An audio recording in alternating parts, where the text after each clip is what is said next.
Recording by Sargama Studio, Bodh.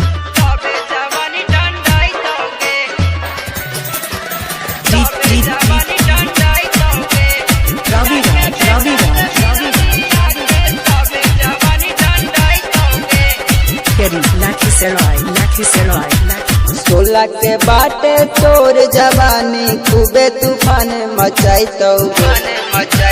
सोलह के बाटे तोर जवानी खूबे तूफान मचाई तो मेरा के बेटा से मिला मिया के तबे जवानी ठंडाई तो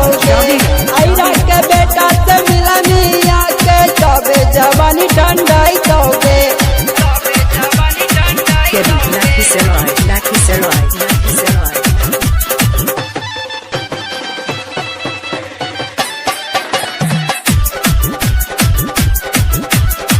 गौरम बाटे तोर जवानी कर तो खूबे बवाल गे यादो जी से मिले गे छौड़ी कर तो खूबे प्यार गे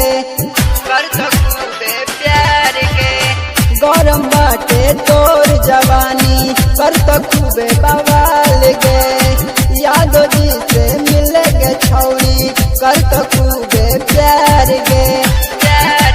दूधे दही के मठा पियाई तो तबे जवनिया खिलतौ गे दूधे दही के मठा पियाई तो तबे जवनिया खिलतौ गे ऐरा के बेटा से मिला मिया के तबे जवानी ठंडाई तो गे यादो जी से मिला मिया के तबे जवानी ठंडाई तो गे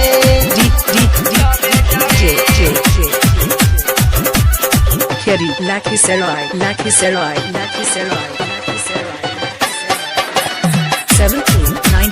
17 आज के समय में सुन ले यादो जी मान गे भीमलाल सिंपू के अपन तू बना ले भतार गे आज के समय में सुन ले यादो जी मान गे भीमलाल सिंपू के अपन तू बना ले भतार गे जल्दी से अपन शादी रचाइले तबे जगैया पहिल तोगे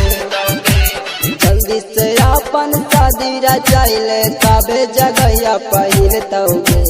ऐरा के बेटा से मिला मिया के तबे जवानी ठंडाई तोगे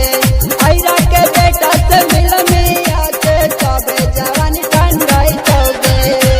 सोलह के बाटे तोर जवानी खूबे तूफान मचाई तोगे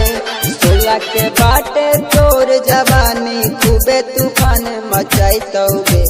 ऐरा के बेटा से मिला मिया के तबे जवानी ठंडाई तो